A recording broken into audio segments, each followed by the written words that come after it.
The first thing I noticed was how carefully everything had been arranged. My mother's dining table always carried a kind of ceremonial precision on New Year's Eve.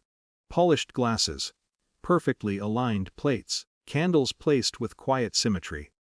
As if order itself could guarantee harmony. My father sat at the head of the table, already holding his glass though no toast had been announced yet. That should have told me something, but family rituals have a way of dulling your instincts. Familiar settings soften the edges of unease.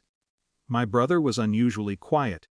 Scrolling through his phone, shoulders slightly curved inward. My mother hovered near him in that attentive, protective way she had perfected over the years. I took my seat. Conversation drifted lightly at first. Traffic, weather, someone's vacation plans, the neutral vocabulary families use to maintain surface stability.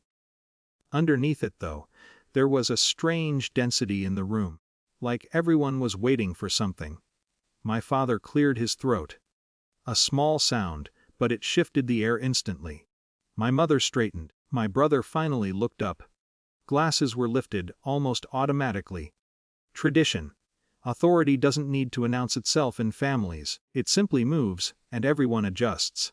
My father smiled, the formal, public smile he used for speeches and business dinners. "To new beginnings," he said. A chorus of polite agreement followed. Then he continued, "Starting this year, you'll be financially responsible for your brother's situation." The words were delivered smoothly, conversationally, as if discussing seating arrangements. No hesitation. No softening. He's dealing with enough already. Something inside me tightened, but not in shock. Recognition arrives differently than surprise. Because somewhere beneath the phrasing, beneath the polished tone, the structure of the statement was unmistakable. Decision first. Justification second. My brother didn't react. He stared at the table, jaw set in a way that suggested discomfort rather than relief. My mother spoke before I could. "And if you decide to say no," she said, voice calm but stripped of warmth, "don't expect to be part of this family anymore." There it was.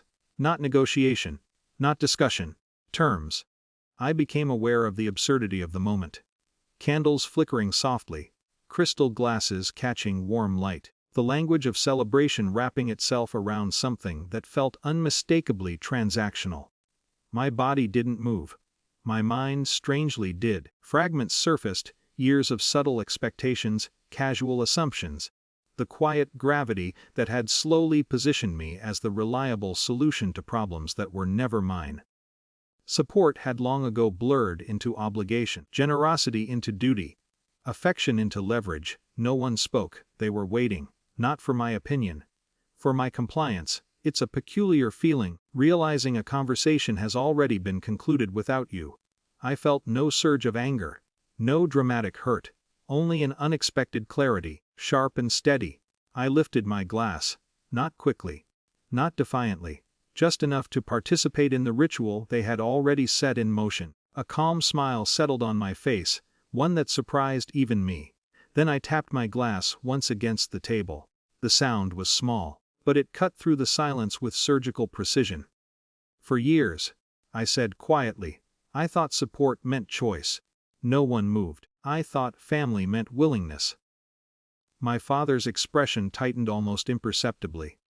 My mother's eyes narrowed, not in confusion, but in calculation. Because something had shifted, not loudly, but structurally.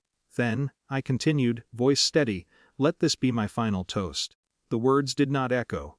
They simply landed. "And the end of any money you'll ever see from me."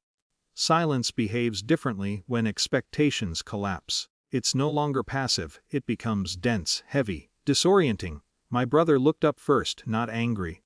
Stunned. My father blinked as if the sentence required translation. My mother's posture stiffened, the composure cracking just slightly. "You don't mean that," she said, not a question, a reflex. "I do." No raised voice. No theatrical emphasis. Just fact. Because power in families rarely shifts through emotion. It shifts when assumptions fail. My father leaned forward, authority rushing back into his tone like a muscle memory. You can't make decisions like this over a misunderstanding. I almost admired the phrasing, misunderstanding, as if the structure of the conversation had not been perfectly clear. I'm not, I said. My brother's voice entered then, tight with something between panic and disbelief. So that's it. You just walk away. Walk away. Interesting choice of words, as if I had been standing on neutral ground rather than positioned beneath an ultimatum. I'm not walking away, I replied. I'm stepping out of an arrangement I was never asked to agree to. No one had a response prepared for that, because arguments function best inside shared realities.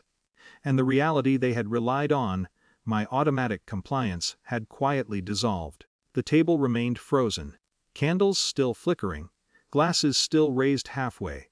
A celebration paused mid-gesture, not shattered, just suspended. I set my glass down gently. No dramatic exit, no slammed doors, only the strange, unsettling stillness of a system recalculating itself. Behind me, I could feel it. The discomfort, the disbelief, the sudden instability of roles that had once felt permanent. No one stopped me, not because they accepted it, but because authority for the first time had nothing immediate to stand on. 2. Nothing spectacular followed in the weeks after. No dramatic confrontations, no emotional reconciliations. Just silence, then distance. Then the slow emergence of a new, unfamiliar dynamic. Messages arrived eventually, cautious, restrained, stripped of the easy certainty that once defined them. Not warmer, but different. And strangely, that was enough, because choosing self-respect didn't feel like victory. It felt like alignment. Like stepping back into a life where support required consent, and belonging no longer came with terms.